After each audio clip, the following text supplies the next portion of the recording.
இந்தியாவில் நீதிமன்றங்கள்ல விபத்து வழக்குகளுக்கு இழப்பீடு வழக்குகளுக்கு சரிசமமாக அடுத்த நிலைமையில் இருக்கிறது காசோலை வழக்குகள் தான். பல ஆண்டு காலமாகவே இந்த காசோலை வழக்குகள் நிலுவையில் இருக்கிறதுனால மக்களுக்கு அதனுடைய நம்பகத்தன்மையில நீதித்துறையோட நம்பகத்தன்மையில பல குழப்பங்கள் ஏற்பட்டு விடுகிறது.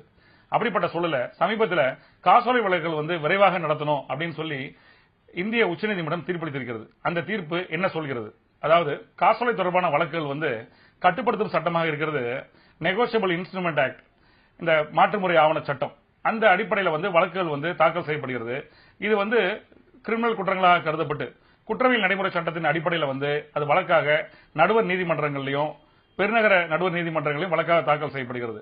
இதனை பொறுத்த வரைக்கும் இதுக்கு விரைவு நீதிமன்றங்கள் இதெல்லாமே உருவாக்கப்பட்டு அதன் காரணமாக வழக்குகள் பிரிக்கப்பட்டு விரைவாக நடத்தப்படுகிறது அப்படின்னு சொன்னாலும் கூட நாளுக்கு நாளாக பெருகி வரக்கூடிய காசோலை வழக்குகளின் காரணமாக ஏராளமான வழக்குகளும் கூட பல மாதங்களாக ஆண்டுகளாக விரைவு நீதிமன்றங்களிலேயே அது நிலுவையில் இருந்து வருகிறது.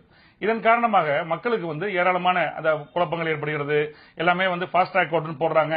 அப்படி இருந்தாலும் அந்த வழக்கு விரைவில் முடிக்க மாட்டேங்குது அப்படிங்கிற ஒரு நம்பிக்கை இல்லா ஒரு தன்மை அது நீதிமன்ற துறையில குறைவு வர சூழல்ல அது தொடர்பாக பல மனுக்கள் அது உயர்நீதிமன்றத்திலும் சரி அதனுடைய செஷன்ஸ் நீதிமன்றத்திலும் சரி தாக்கல் செய்யப்பட்டு விரைவாக இந்த வழக்கு முடிக்கணும் அப்படின்னு சொல்லி மனுக்கள் தாக்கல் செய்யப்படுகிறது. இந்த சூழல்ல உச்சநீதிமன்றத்தில் ஒரு வழக்கு ஏப்ரல் மாதம் 21ஆம் தேதி இந்த ஆண்டு தீர்மானிக்கப்பட்டுள்ளது. அந்த வழக்கு என்ன காரணத்துக்காக தாக்கல் செய்யப்பட்டது அப்படின்னு சொன்னா இந்தியன் பேங்க்ஸ் யூனியன் அப்படிங்கிற ஒரு அடிப்படையில ஒரு சங்கம் 174 பேங்க்கள் எல்லாம் சேர்ந்து பினான்சியல் இன்ஸ்டிடியூஷன் எல்லாம் சேர்ந்து ஒரு வழக்கு தாக்கல் செய்யறாங்க பஞ்சாப் நேஷனல் பேங்கோட சேர்ந்து. அந்த வழக்குல கீழமை நீதிமன்றங்கள்ல காசோலை வழக்குகள் பல ஆண்டுகளாகவே நிலுவையில் இருந்து வருகிறது. இதன் காரணமாக வங்கிக்கு வர வேண்டிய பணம் வராம இருக்கிறது. ஆகவே துரிதப்படுத்தும் விதமாக ஒரு உச்சநீதிமன்றம் ஒரு வழிகாட்டுதல் பண்ணணும். ஏன்னா இந்தியா முழுமைக்கும் பல கீழமை நீதிமன்றங்கள்ல நடுவர் நீதிமன்றங்கள்ல ஒவ்வொரு முறைகளை அவங்க கடைபிடிக்கிறாங்க.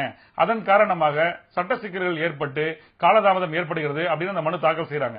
அந்த அடிப்படையில் பல உச்சநீதிமன்ற தீர்ப்புகளை அதை மேற்கோள் காண்பித்து பல ஆலோசனைகளை எல்லா தரப்பிலிருந்து பெற்று அங்க கே.எஸ். ராதாகிருஷ்ணன் நீதியரசர் பெஞ்சில் இந்த தீர்ப்பு வழங்கப்பட்டிருக்கிறது. இந்த காசோலை தொடர்பான அந்த உச்சநீதிமன்றத்தின் தீர்ப்பு 5 சாராம்சங்களை அது சொல்லுது. என்ன அப்படின்னா ஒரு வழக்கு காஸ் ஆஃப் ஆக்ஷன் அது எப்போது ஏற்படுத்தப்பட்டதோ அது தாக்கல் செய்யப்பட்டு நீதிமன்றம் தாக்கல் செய்யப்படும் போது அந்த குற்ற முறையீட்டாளர் அந்த கம்ப்ளைனன்ட் அவர் நேரடியாக ஆஜராயிருக்கிறாரு.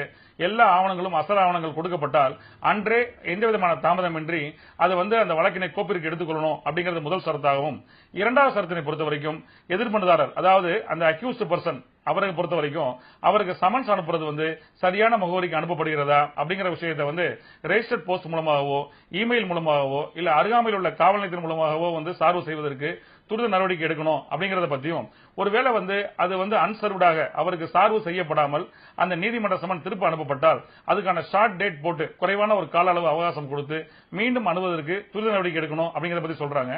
அந்த சமன் பெற்ற பிறகு அந்த நபர் அந்த குற்றம் சாட்டப்பட்ட நபர் நீதிமன்றத்துக்கு அந்த அஃபென்ஸை பொறுத்த வரைக்கும் நான் காம்பவுண்டபிள் அஃபென்ஸ் அதை நான் முதல் ஹியரிங்லயே ஃபர்ஸ்ட் ஹியரிங்லயே நான் அதுக்கான காசோலைக்கான அமௌண்ட்டை கொடுத்துறேன் அந்த தொகையை செலுத்துறேன்னு சொன்னா அதை பொறுத்த வரைக்கும் அதை ஏற்றுக்கொண்டு அதுல துரித நடவடிக்கை துரித உத்தரவு பிறப்பிக்கணும் அப்படிங்கிறது 3வது சரத்தாக குறிப்பிடப்படுகிறது. 4வது சரத்தினை பொறுத்த வரைக்கும் அந்த குற்றம் சாட்டப்பட்ட நபர் நான் எதிர் வழக்காடணும் இந்த கொடுக்கப்பட்ட காசோலை சட்டத்தால் வலியுறுத்தக்கூடிய ஒரு கடனுக்காக கொடுக்கப்பட்டதல்ல, இது மோசடியாக பெறப்பட்டது, தவறான காரணத்துக்காக பெறப்பட்டது, அது காப்புறுதிக்காக கொடுக்கப்பட்டது தவறாக பயன்படுத்தப்பட்டிருக்கிறது அப்படின்னு அவர் நினைச்சு எதிர் வழக்காடினா 251 சட்டப்பிரிவு குற்றவியல் நடைமுறை சட்டத்தின் அடிப்படையில் ஒரு டிஃபென்ஸுக்கு அவருடைய எதிர்வாதுரையாக அவர் தாக்கல் செய்வதற்கு மனு தாக்கல் செய்வதற்கு நீதிமன்றம் உடனடியாக வழிவகுக்க வேண்டும்.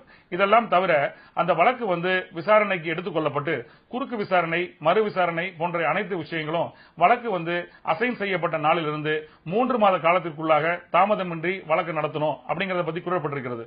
இது தவிர ஒரு வழக்குல மனுதாரரை பொறுத்த வரைக்கும் அவரை சாட்சி கூண்டில் ஏற்றி அவரை அவருடைய சாட்சியத்தை பதிவு செய்யாமல் ஒரு அபிடவிட்டாக தாக்கல் செய்தாலும் அதையும் ஏற்றுக்கொள்ளணும் அப்படிங்கிற விஷயங்கள்லாம் வலியுறுத்தியிருக்கிறது. இந்த 5 ஷரத்துகளை பொறுத்த வரைக்கும் இது துரிதமாக காசோலை வழக்குகள் கீழமை நீதிமன்றங்கள்ல நடக்கணும், அங்கே வழக்கு தேக்கம் இருக்கக்கூடாது அப்படிங்கிற அடிப்படையில் இந்தியா முழுமைக்குமாக இந்த அறிவுறுத்தல் கொடுக்கப்பட்டிருக்கிறது. இதனை பொறுத்த வரைக்கும் அது வங்கிகளாகட்டும் பாதிக்கப்பட்ட நபர்களாகட்டும் ஏராளமான காலதாமதம் வீணான காலதாமதம் பண விரயம் போன்ற விஷயங்கள் எல்லாம் இதன் காரணமாக குறைக்கப்பட்டு காசோலை வழக்குகள் இந்தியா முழுமைக்கும் ஒரே மாதிரியான ஒரு யூனிஃபார்ம்டு வகையில ஒரு ஒழுங்குமுறையாக செயல்படுவதற்கு இந்த உச்சநீதிமன்ற தீர்ப்பு காசோலை தொடர்பான தீர்ப்பு பெரிதும் போற்றப்படும் தீர்ப்பாக இருந்து வருகிறது. மீண்டும் வேறொரு வழக்கோடு உங்களை சந்திக்கிறேன். நன்றி.